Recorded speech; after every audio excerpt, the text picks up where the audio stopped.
Thanks, Mr. Chairman. Last week, the United States lost a great man who devoted his life in service to our nation.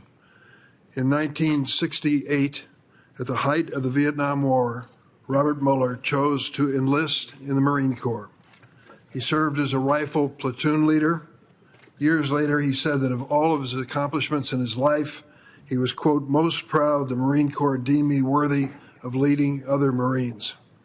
He earned a Bronze Star for valor when his platoon was ambushed, suffering multiple casualties, and he rescued a wounded Marine. He earned a Purple Heart after being wounded by enemy fire while leading the platoon to rescue soldiers who were pinned down by the enemy.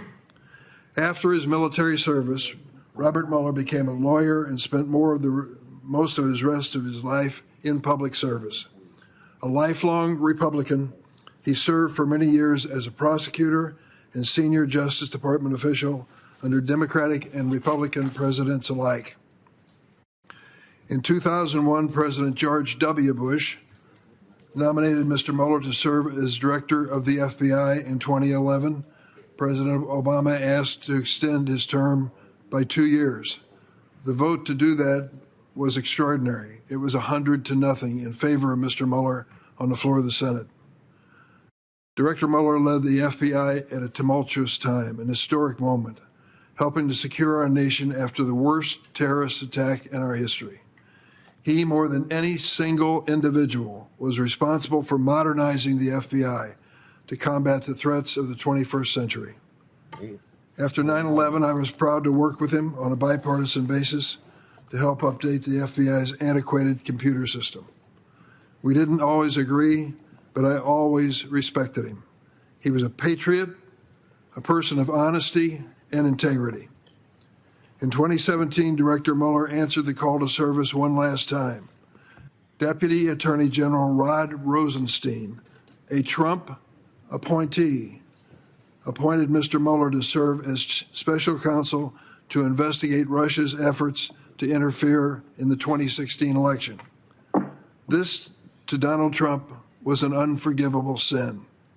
As a result, when Mr. Mueller died last week, President Trump responded with the following words: "Good. I'm glad he's dead." This is not the first time the president has attacked an American war hero. We all remember what he said about our former colleague, John McCain. But we cannot pretend that this cruel and un-American behavior is normal. Given his contempt for Robert Mueller, it is no surprise that President Trump would pick the current leader of the FBI, Kash Patel. By any measure, Kash Patel does not have the experience, judgment, or temperament of Robert Mueller. Mr. Patel falsely claimed the FBI was planning the January 6th attack on the Capitol for a year. Falsely claimed that. And he produced a song by January 6 rioters who violently assaulted our police officers. Mr. Patel compiled an enemies list of public servants he called government gangsters in his book. He singled out Bob Mueller for particular scorn, calling him, quote, an utter swamp creature. But Patel has one quality that authoritarians prize above all: a willingness to do whatever he is asked to do, regardless of what the law requires. To no one's surprise, Mr. Patel has spent the last year weaponizing the world's preeminent law enforcement agency to serve the interest of one person, President Trump. This makes us all less safe as a nation.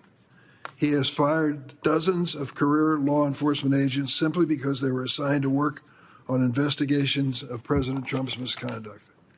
Patel has installed MAGA loyalists as political appointees in key career positions.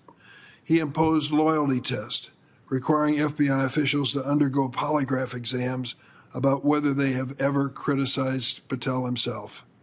And he has commandeered FBI aircraft to support his jet-setting lifestyle.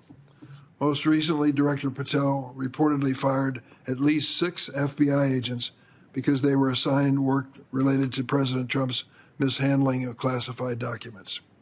These terminations were seemingly to save face with President Trump after Patel's embarrassing experience chugging beer at the Olympic Games. Several of the fired agents were part of a global counterintelligence squad whose responsibilities included investigating espionage and cyber threats from Iran. They were fired. In other words, Director Patel has weakened the FBI's ability to counter Iranian threats at the exact time when the threats are the highest.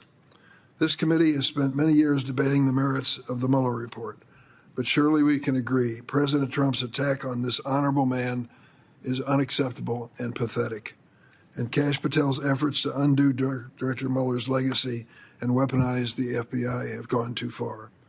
Mr. Chairman, I noted that you're calling S545, the xylazine bill, and I ask consent to be added as a co-sponsor.